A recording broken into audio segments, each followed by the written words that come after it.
Hello everyone. If you guys remember, last week our cameraman Aaron, I've been doing this for years,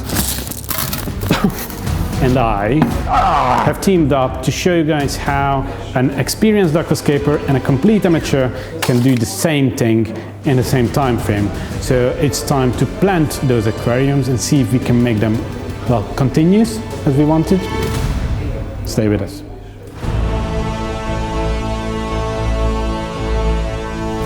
Do you want me to tell you the plan of the planting, or you want me to do the same as the hardscape? I start planting and you copy. I think we should do the same. Just leave me enough plants. I will pour in a little bit more Amazonia.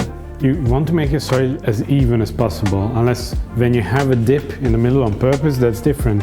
But what you have here, just make it like flat. We didn't use these supplements. Oh, should we? No, it's too late. Rookie mistake. I mean, when you have the substrate underneath, that's not that big of a problem if you miss this. You want the top 1 centimeter to be like top wet. 1? You can't really tell from the side, because on the side the water runs down. You should actually try the planting, and you'll see if you want it to be more wet or not. So now, for the first time, you're going to feel the difference. Yeah, make it even more noisy. These are actually plants from a previous build, so we don't even need to wash them or anything. So that's a carpet. You don't need to make a mess of everything. It's not mandatory. So you should cut it in half, because you should have half of it and I should have another. We do halvesies. For the purpose of me making progress as well, what we should do is just line out the area where you're going to plant this. We are having a nice grass carpet all around, mainly in the front, so in the front half of the Amazonia, right here. Cyperus helferi curtain in the background.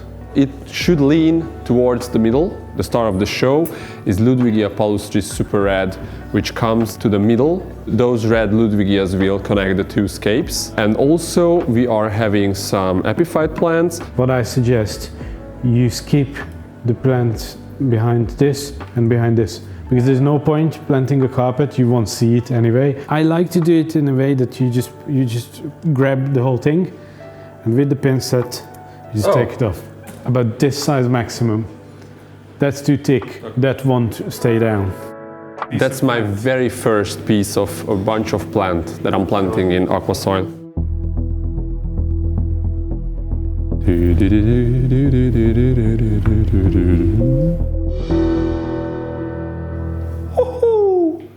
That's good. You need to plant it deep, so like only the top should stick out. Usually when you take this from the in vitro cup and you plant it, you might face some of the leaves dying, going yellowish and so on, which is perfectly normal because those leaves are actually immersed, so they are in the dry form. I'm having issues. It comes up with my tweezer. Yours is looking way better for some reason.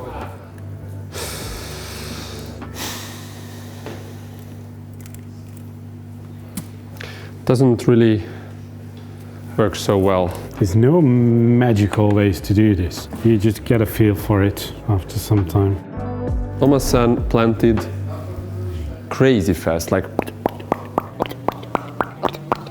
For this, actually, it's much easier to do in an Iwagumi. So, like in here, even I'm suffering with how should I get around this piece of wood. Okay, another thing you can do if you just want to make like really sure, you plant everything and then you just put some soil on top, and that's going to keep the plants down.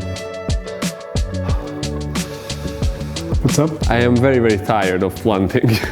Just remember, if you're bitching about it too much, you are doing this for people who, most of them have done it many times. Patience, Aaron, patience. Yeah. It's good? Yeah. Wherever we're gonna have background plants, like as you said in the, well, let's call it the middle of the two tanks, so you're gonna have the palustris, we definitely need something to cover the bottom of the palustris. I would go with the Blyxa, one of my favorite plants. The Blyxa? Yeah, I just think it's beautiful, most environments. It's not a difficult plant to keep, actually, quite easy. It usually looks like it wants to die in the first few weeks after you plant it, but then it comes to life, and then the only thing you need to take care of is actually trimming it quite a bit. I mean, taking off the new shoots because it can take over your tank. One of the reasons I chose this aquarium as an inspiration is that the Ludwigia palustris Super Red is something that I very much like, and we don't currently have any in the gallery. It's actually a very, very typical plant choice. As a rookie. For a newcomer, yeah. The color attracts a lot of people, and the simplicity of the plant. Based on what you told me, I think that's the amount of carpet I want. How are you gonna transition from the carpet to the Cyperus? I will plant Blyxa or some bigger here. Where you have the grass at the moment? On the grass. Okay, that's actually perfectly fine.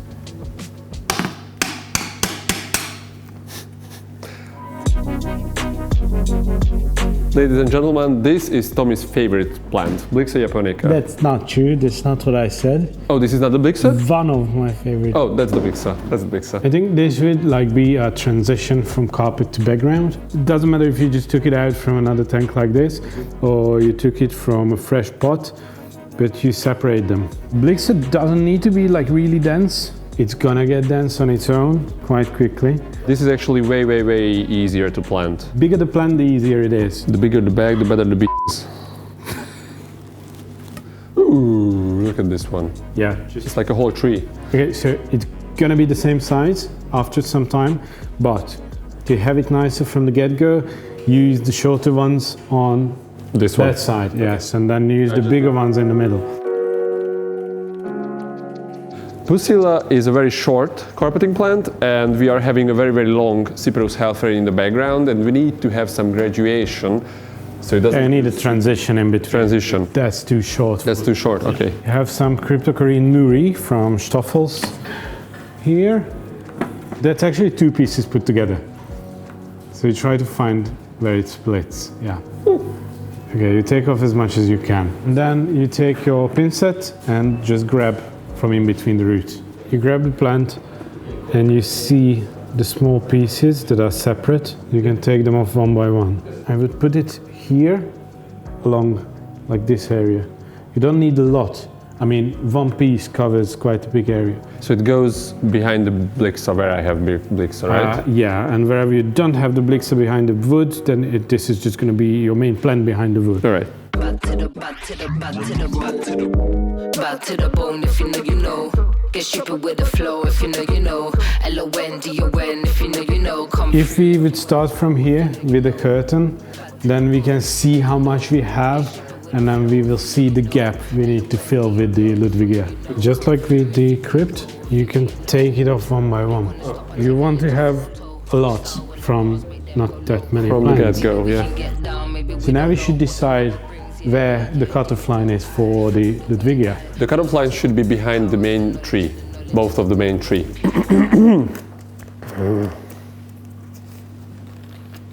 Fújj el alá.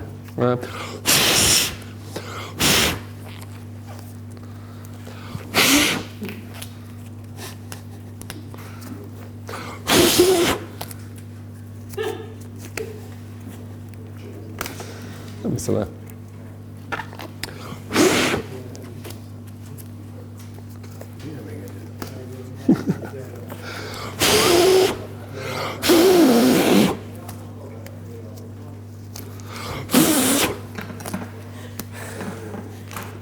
Do you plan on planting? I'm almost ready. Wait, what's that? What's that? That's a shoot, because it's Should it look like this? It's immersed. Oh, So yeah, that's how it flowers. do I have this much Cyperus only? Yes. Okay. Is it already plantable?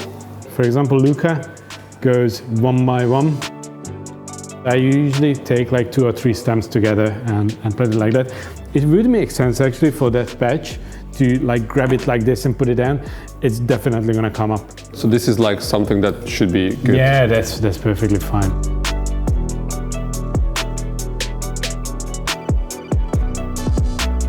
Now comes some detailing with the moss on the wood and some epiphytes. While I'm cleaning, instead of Tommy, cleaning his tank. That's the life of the rookie.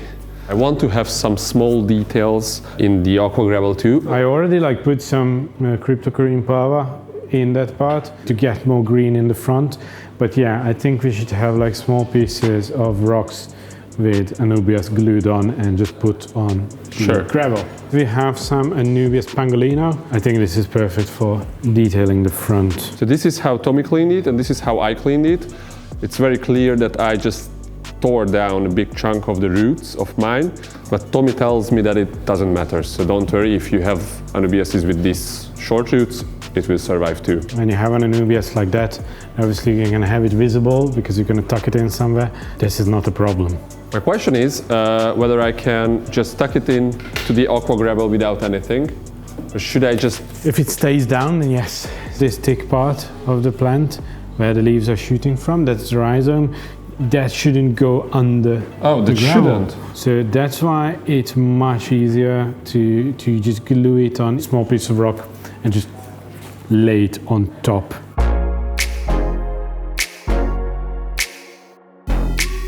Hoppa.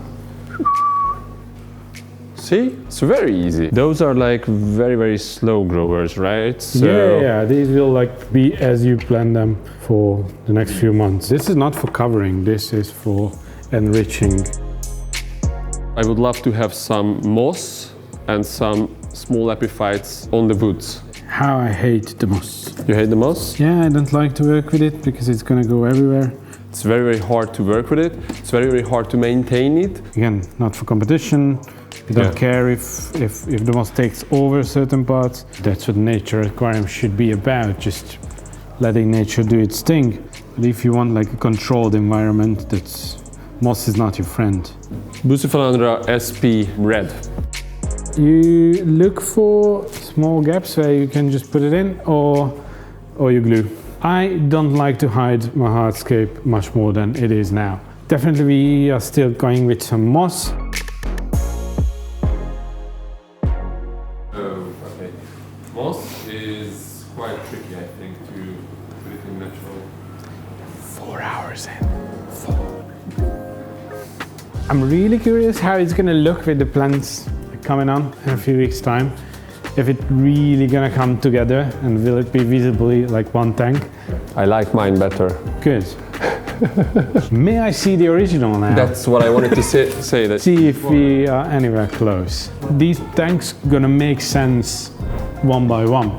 If we would have actually built this tank, this size, from here to here, it would be basically empty. it's not a copy. Hardscape itself, not much to do with the original. We will have the same fish in the two tanks.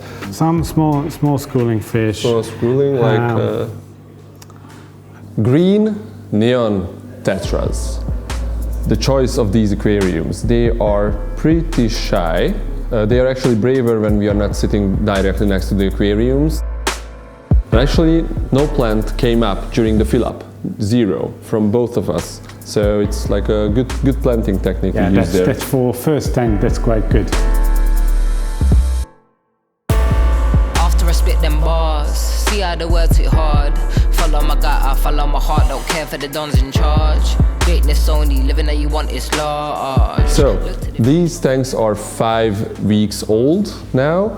They matured quite nice, I think. Tommy's actually a bit slower than mine, but that's expected because I'm a bit more experienced, I think. They have the same technical details, they have almost the same lights and almost the same filtration, which actually helped mine because I just infested it with some pond bacteria, if you remember from the first video. But this guy somehow tackled the issue and now my tank looks just fine. Actually, ARON'S tank, in the first 2 or 3 days, it was really cloudy, like something we haven't seen for a long time here in the gallery. Trying the wood in the pond, well, it wasn't such a good idea.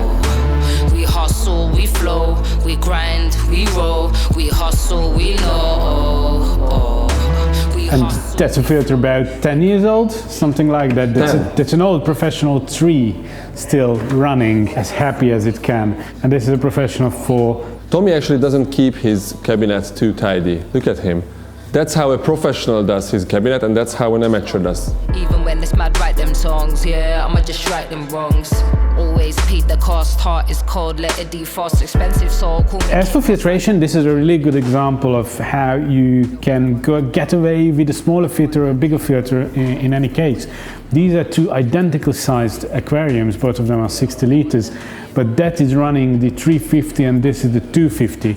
Don't get confused with the professional 3 and 4. They are basically the same filters except for the extender on the professional 4. What does that do? That's basically a bypass route around the fine filter mesh.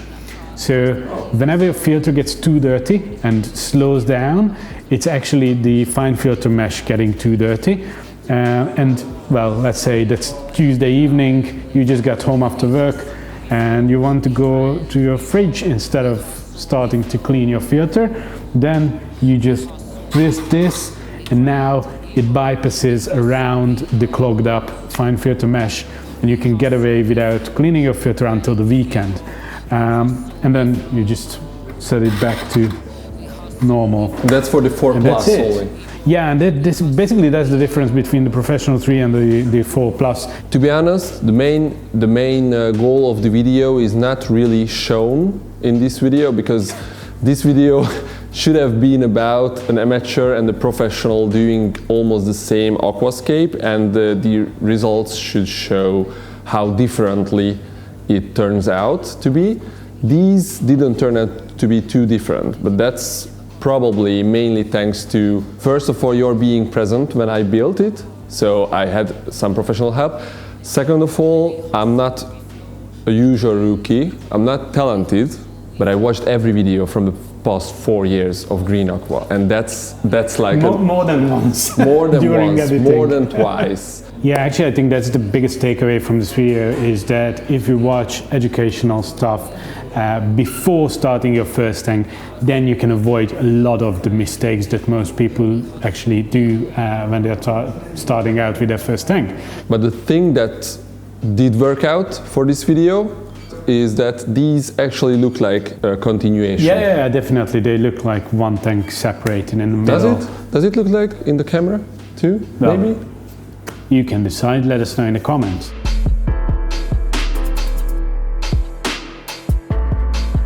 That's it for today. Thank you for joining us. Thank you for finally building a tank. Thank you for helping me. And yeah, see you next time. Goodbye. And